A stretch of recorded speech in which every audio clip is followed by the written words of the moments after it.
দিয়া শিশু মাৰি ফুৰে দেখে দেখে কি ডাঙৰবিলাকক নামাৰে শিশুসকলকহে মাৰে শিশু হ'ল যি অধিক সময় শুই কটায় আমি জীৱশ্ৰেষ্ঠ মনুষ্য যিমানেই বয়সস্থ নহওক কিয় ব্ৰহ্মাই আদি কৰি জীৱজত ৰাম ৰাম ৰাম ৰাম ৰাম মায়া সজ্জা মাজে আশ্ৰয় ঘুমতি যায় আমি সকলো মায়া সজ্জা মানে অজ্ঞান আন্ধাৰত আমি শুই আছো এইটোৱেই শিশু অজ্ঞান আন্ধাৰত শুই থকাৰ কাৰণে পাৰ্থিৱ যি সুখ ভোগ এইবিলাককে আমি সঁচা বুলি ভাবি লওঁ ভোগ বিলাসৰ প্ৰতি যিটো স্পৃহা সেইটোৱে হ'ল পুতনা ৰাক্ষসী পুত যোগ অনা পুতনা পুত মানে দুৰ্গন্ধ সেইকাৰণে পঁইতা ভাতক পুতনি বুলি নকয় জানো গোন্ধোৱা ভাতটো পুত অনা মানে যুক্ত দুৰ্গন্ধযুক্ত বিষয় সুখটো বিস্তাৰ লগত তুলনা কৰিছে দুৰ্গন্ধযুক্ত ভোকতে মুকতে স্পৃহা পিশাচি নিশ্চয় জেবেতাই পাপিনীৰ হৃদয়ে প্ৰৱৰ্তয়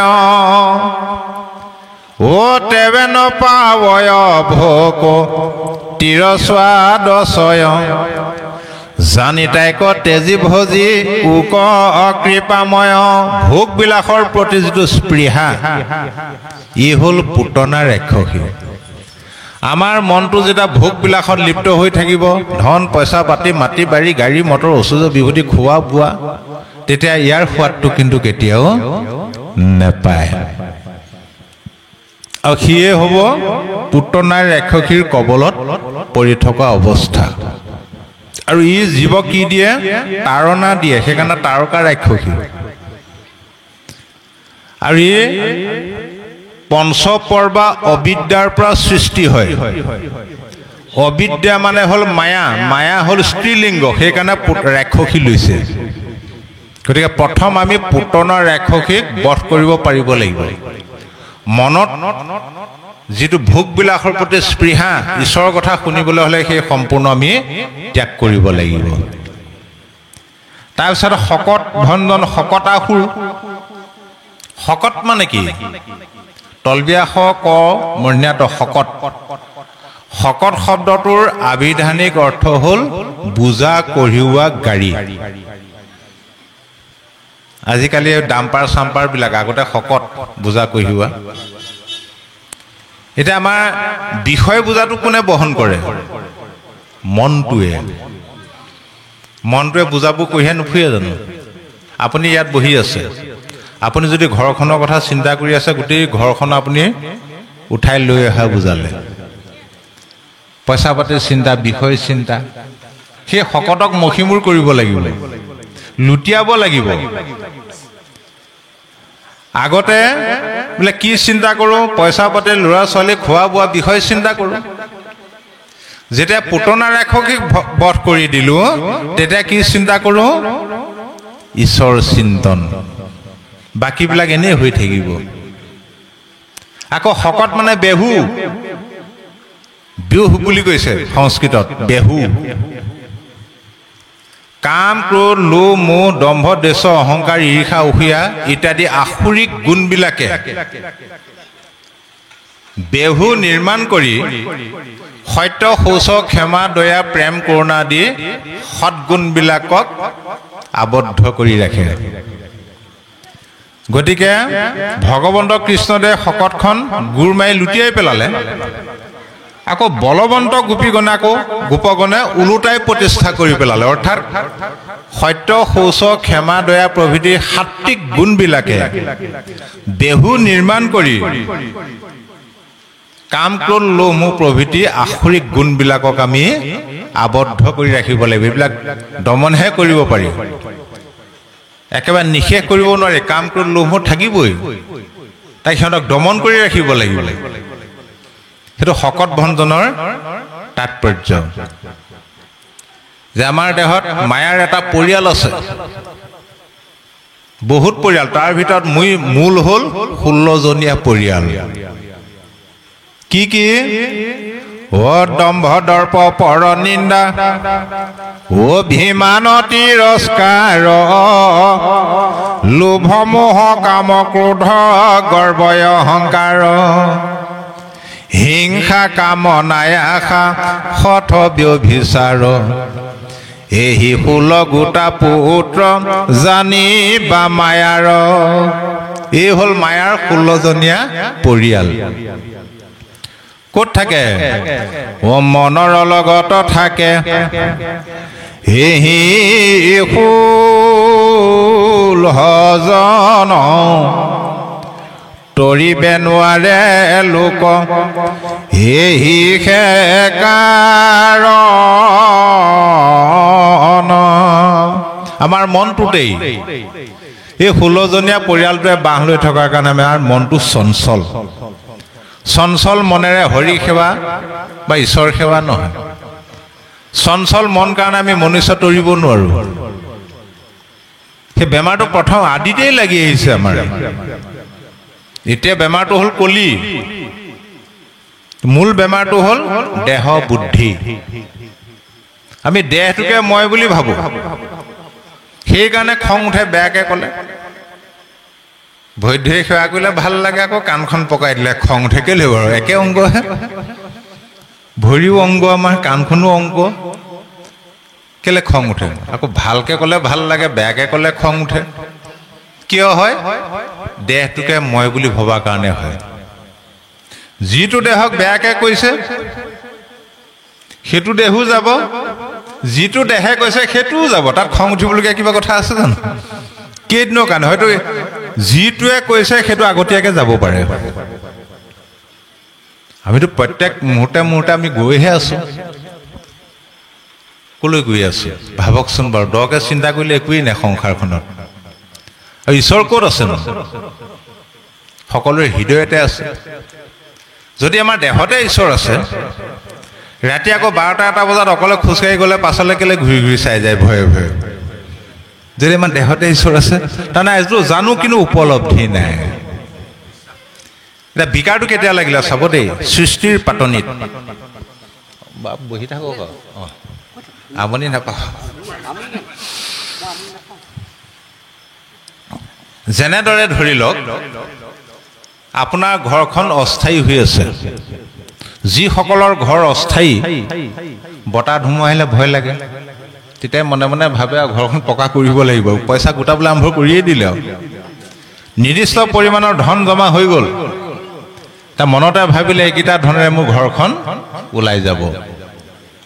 তা আপুনি যেতিয়া ঘৰখন নতুনকৈ নিৰ্মাণ কৰিম বুলি ভাবিলে, তেতিয়া প্ৰথমতে আপুনি এজন মানুহৰ আশ্ৰয় ল'ব লাগিব। কাৰ? মিস্ত্ৰী। মিস্ত্ৰীজনক মাতি আনিলে।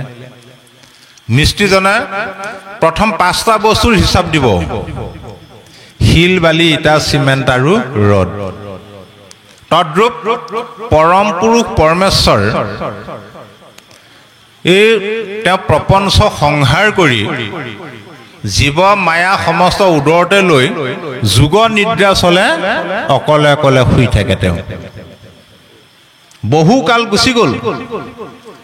বহু কালৰ অন্তত এদিন ভাবিলে, ঐ একেচৰে আছো আমি আদি নিৰঞ্জন, নাহি কয় সৃষ্টি মোক নকৰে শোভন।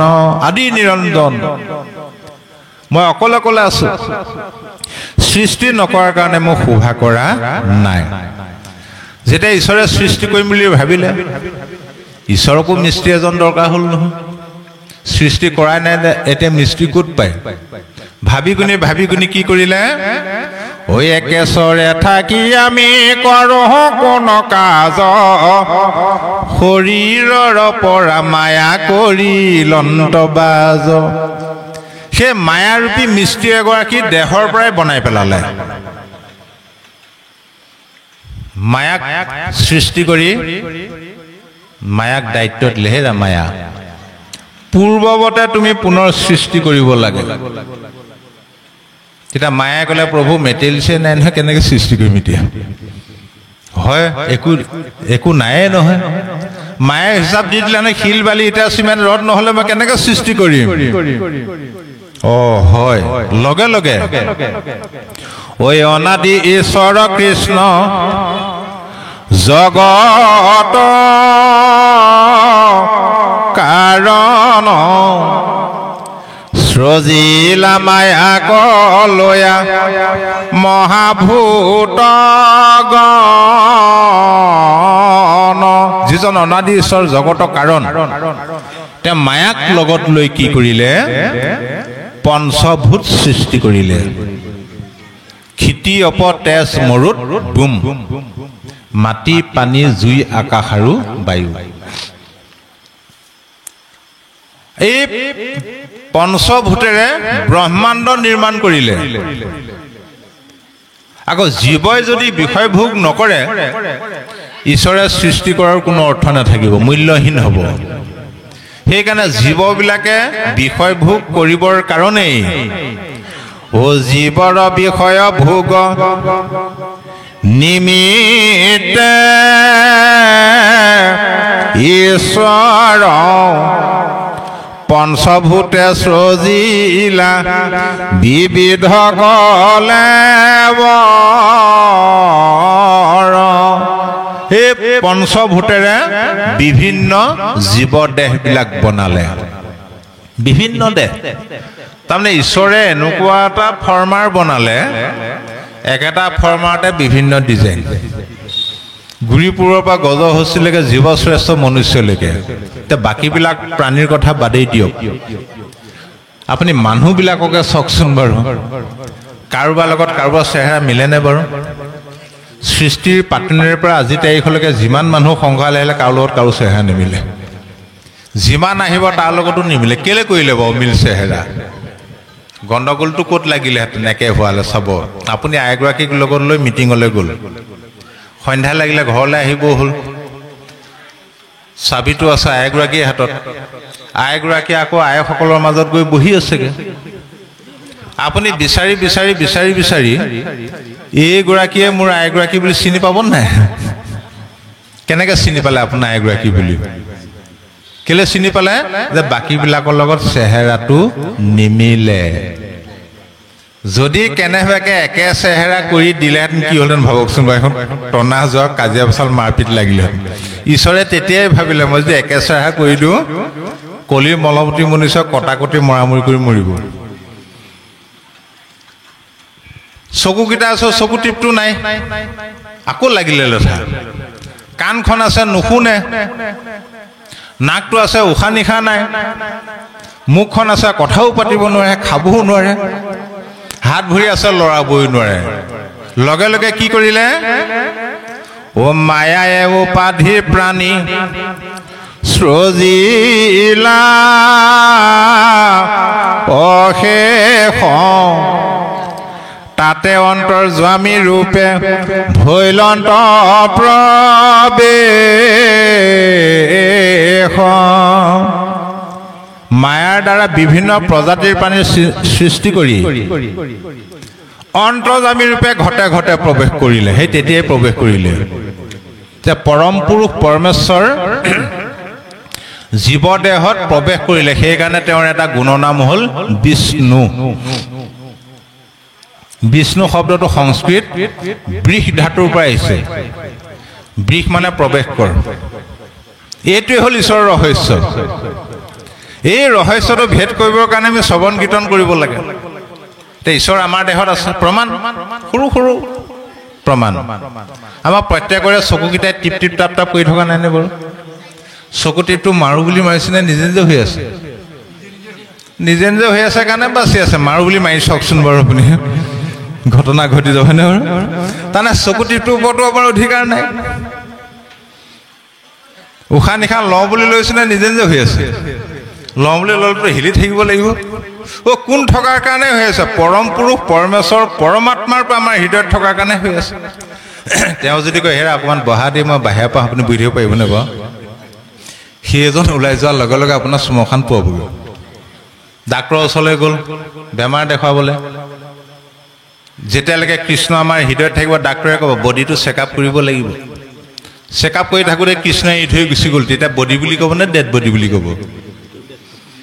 কৃষ্ণ থকাৰ কাৰণে বডি, কৃষ্ণ এৰি দিয়াৰ লগে লগে ডেড বডি। এইটো নাজানা, যিজন মানুহে ইমান জীৱনটো কষ্ট কৰি ধুনীয়াকৈ ঘৰটো বনাই দিলে, খুৱাই বুৱাই তুলি তালি ডাঙৰ দীঘল কৰিলে, সেই মৰমৰ মানুহটো ডেড বডি হ'লে আকৌ ভিতৰত 1 ছেকেণ্ডো ৰাখেনে বাৰু? নাপায় বোলে, লগে লগে চোতাল পোৱাই দিবহি।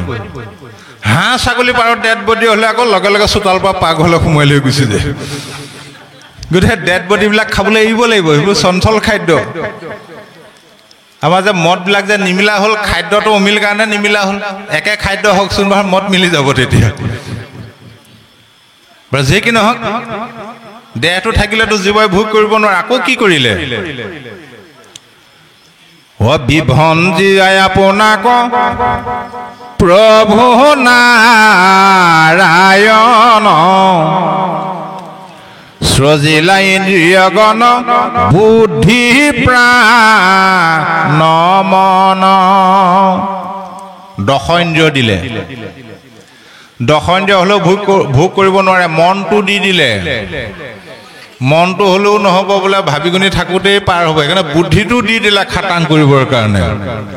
যেতিয়া সমস্ত পাই গ'ল, তেতিয়াই আমাৰ বিকাৰটো আৰম্ভ হৈ গ'ল। কি বিকাৰ? ইন্দ্ৰিয়ৰ সংগে জীৱে ভুঞ্জে বিষয় কওঁ,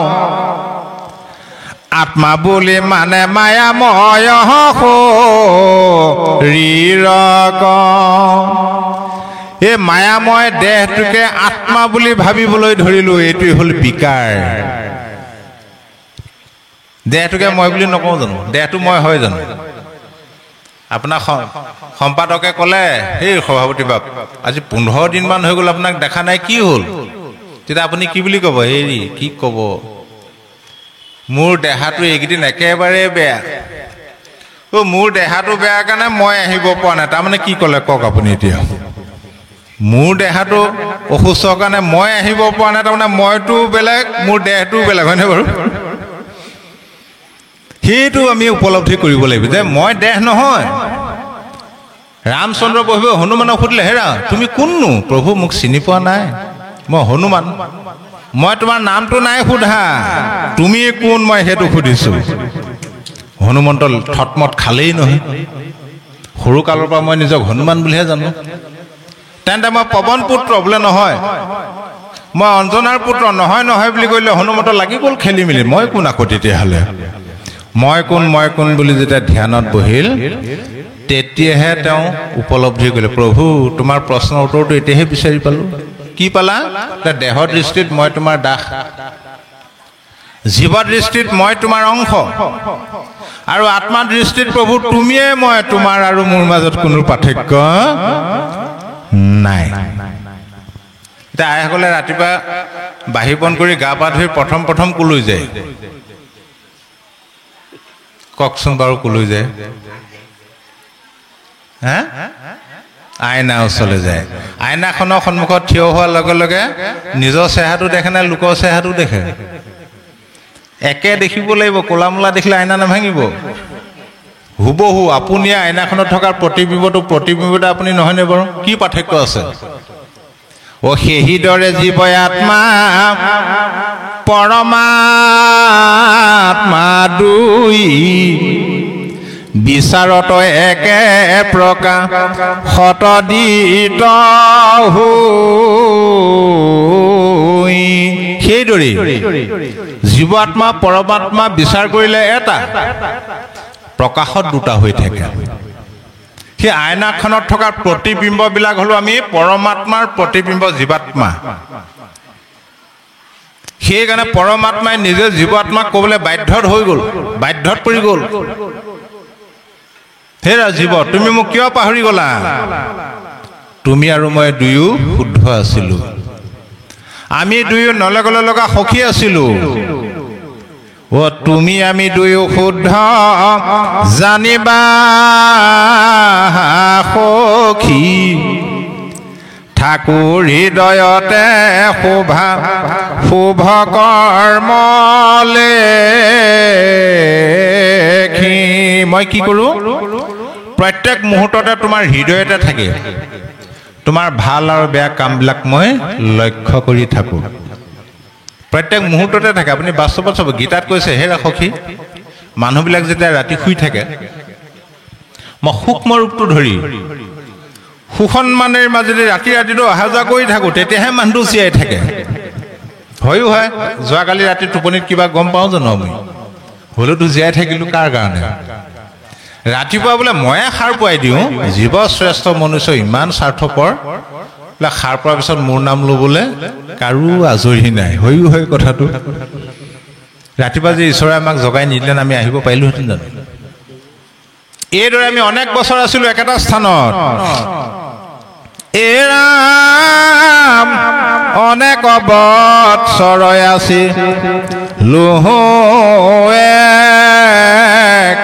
ঠাই তোমাৰে আমাৰে কিছু ভিন্ন ভাৱনাই তোমাৰ আৰু মোৰ মাজত কোনো পাৰ্থক্য নাছিল অৰ্থাৎ এটা সময়ত আমাৰ আৰু ঈশ্বৰৰ মাজত কোনো পাৰ্থক্য নাছিল আমি একেলগে আছিলোঁ পাৰ্থক্য কেতিয়া হ'ল পৃথিৱীৰ ভোগত তোমাৰ ভৈল মন মোক এৰি সখী ৰাখিলা যে তীক্ষ্ণ যেতিয়াই তোমাৰ পৃথিৱীত ভোগ বাসনাৰ কাৰণে মনটো ধাৱমান হ'ল মোক এৰি থৈ তুমি যেতিয়াই পৃথিৱীলৈ গুচি আহিলা হে ৰাম মোক এৰি ৰাখি তুমি ফুৰা মোহিত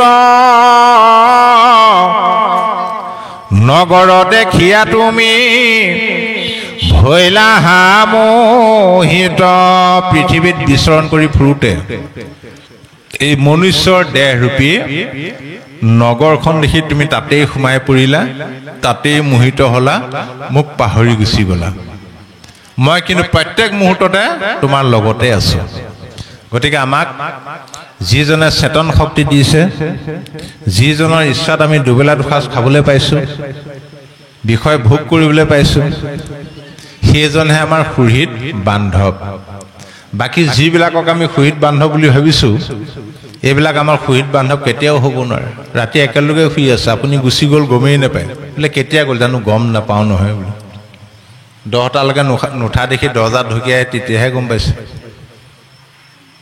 কিন্তু এইবিলাকে এৰি দিব কিন্তু কৃষ্ণই তোমাক কেতিয়াও নেৰে মৰাৰ পিছতো পাবা তুমি কৃষ্ণক পুত্ৰ ভাৰ্যা সবে এৰৈ মৃতক জনক মৰিলেও লাগ পাই বান্ধৱ কৃষ্ণ পুত্ৰ ভাইজা সকলোৱে এৰিব মৃতকজনক কিন্তু মৰাৰ পিছত আমি বান্ধৱ কৃষ্ণ লগ পাম যিজনক আমি মৰাৰ পিছতো লগ পাওঁ সেইজনহে আমাৰ সুহৃদ বান্ধৱ গতিকে সেইজনক আমি উপলব্ধি কৰিবলৈ হ'লে এই কামক্ৰোধ লোভ মোহ ৰূপী আখৰিক প্ৰবৃত্তিবিলাক আমি দমন কৰিব পাৰিব লাগিব এটা শকত ভণ্ডনৰ যোগেদি আমাক সেইটোৱে দেখুৱাব কৃষ্ণ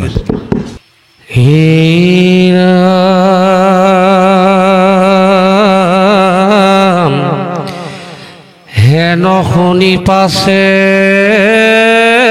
ৰাজাক সম্বোধি কথা কহিবা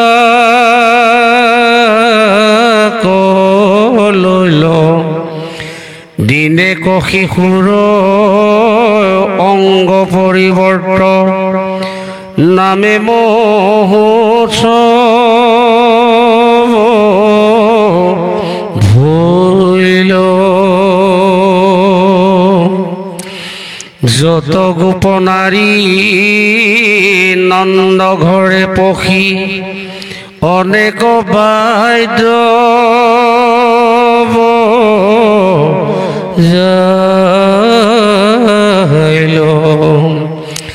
দিজে পঢ়ে মন্ত্ৰ যশোদানন্দে পুত্ৰক আনিনো আইলো দ্বিজগণে দিল আশীষ মাংগল্য গাইলে গোপী সকলে পুত্ৰ নিদ্ৰা যাই দেখিলা যশোদা শুৱাইল শকত তলে যত ব্ৰজবাসী আশী আচৈতাক ভুঞ্জান্ত এক মতি স্তন পিবে মনে মাধৱে কান্দন্ত নুশুনন্ত তাক সতী আৰ কান্দন্তে কৃষ্ণৰ চৰণয়াঘাতে উলটি শকত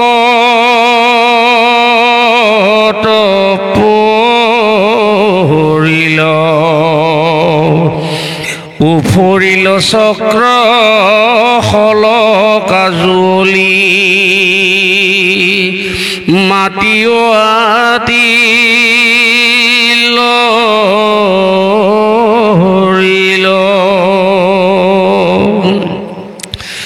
দধি দুগ্ধ ঘৃত ঘোলৰ কলহ পৰিয়ে উফৰি গইল দেখিয়া যশোদা আদি গোপীগণ নন্দদ ভূত ভূইল কেন মতে ইটো লুটি শকত আপুনি পৰিল ভাগি শুনি শিশুগণে কৈ পৰিল কৃষ্ণৰ চৰণ লাগি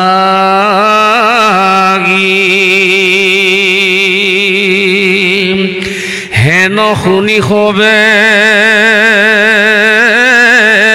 সৱালৰ বাক্য বুলিয়াকে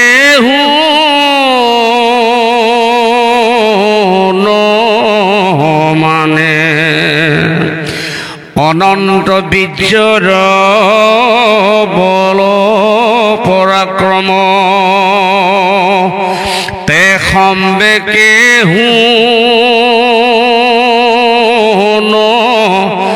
জানে